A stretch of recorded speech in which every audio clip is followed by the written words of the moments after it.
towards Baldock. A chance for Baldock. Hotly pursued by Potter. Puts the ball on the ground. Comes back towards it again. He beat 3 Collingwood opponents. Lovely mark taken by Stewart. Polish, Brownlow medal form.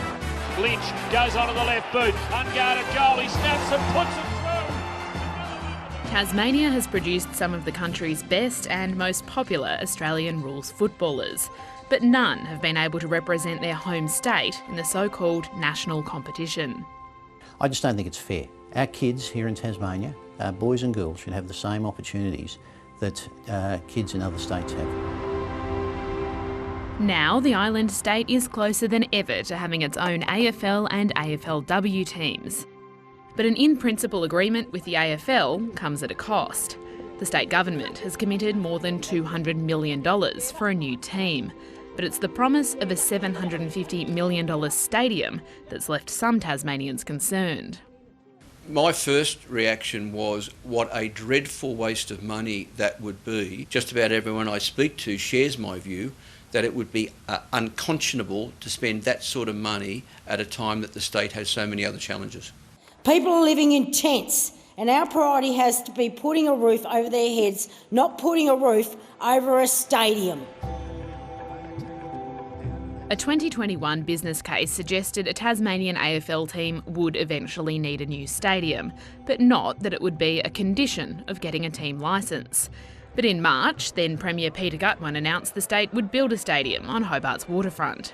Oh, look, there was no pressure from the AFL. I felt as Premier that in terms of Tasmania, one, having a team, two, that it should have first-class, world-class facilities to support it. The stadium proposal was initially a sweetener on top of the state's bid for a team, but it's quickly become a prerequisite.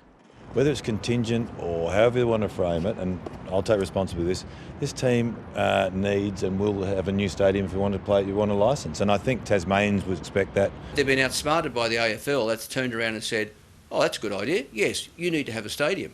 And it's now become the stumbling block. In September, the new Premier, Jeremy Rockliff, announced a new preferred location for the 23,000-seat closed-roof stadium, a former industrial site called Macquarie Point. The Tasmanian government is stumping up half the cost, $375 million.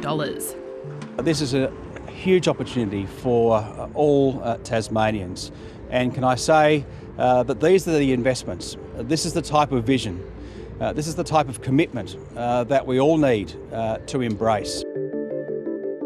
Even though a government-commissioned report in February ranked Macquarie Point highest out of a number of proposed sites, it didn't recommend building a stadium there because it had been touted for other uses and the chances of using the site were more or less non-existent. One of those planned uses was a major Truth and Reconciliation art park being worked on by writer and curator Greg Lehman.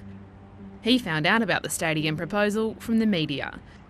The state government says the stadium and Truth and Reconciliation art park could coexist.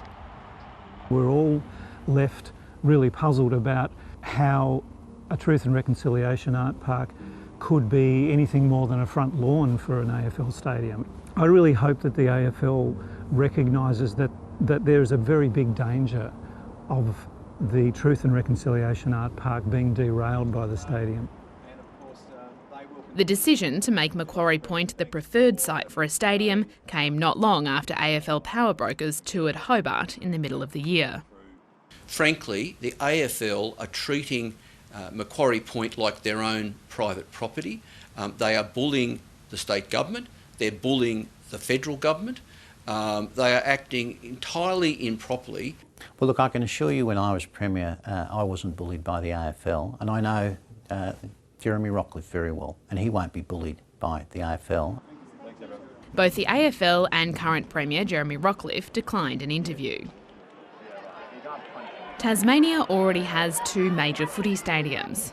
Now, we've got to recognise that standing in the rain and the cold, as we did over the last couple of decades at football matches, isn't what people are looking for. The government is spruiking the proposed AFL stadium as a multi-purpose precinct that can be used for other sports and major concerts. It is very clear a stadium has major economic and social benefits to any community. Adelaide Crows chairman John Olsen was the chairman of Adelaide Oval just after it underwent a $500 million redevelopment, largely funded by the South Australian government. Have a look at what's happened in Adelaide. Just have a look at the employment that's been generated, both permanent and casual. Have a look at the investment it's attracted. Have a look at what an AFL football team in your state can do within the broader community. The AFL has committed $15 million to Hobart's proposed stadium, but the stadium, and therefore team, depend on federal funding. During Test cricket coverage on the weekend, the Federal Sport Minister was supportive of a Tasmanian team. We want one, and Tassie wants one, and they deserve one. We just don't think it needs to be conditional upon a stadium to get there. No one else had to do that.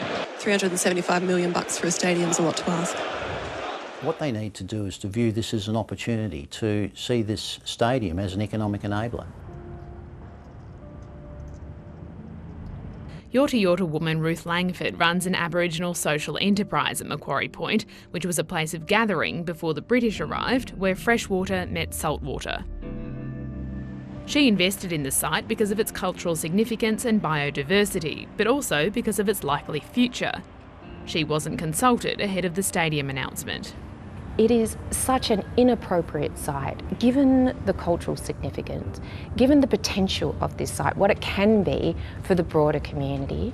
It's like the big bullies are in town and the government is just rolling over for it. A final feasibility study on the Hobart Stadium is due early next year. I think this is the moment when Tasmania needs to be bold, needs to ensure that it gets what it deserves, and that is both a team and a stadium. I say to the AFL, butt out. This is our state, and we've already got 2 good AFL stadiums. Give us the team. Tasmania is the missing link in the AFL as a truly national code. Give us a team.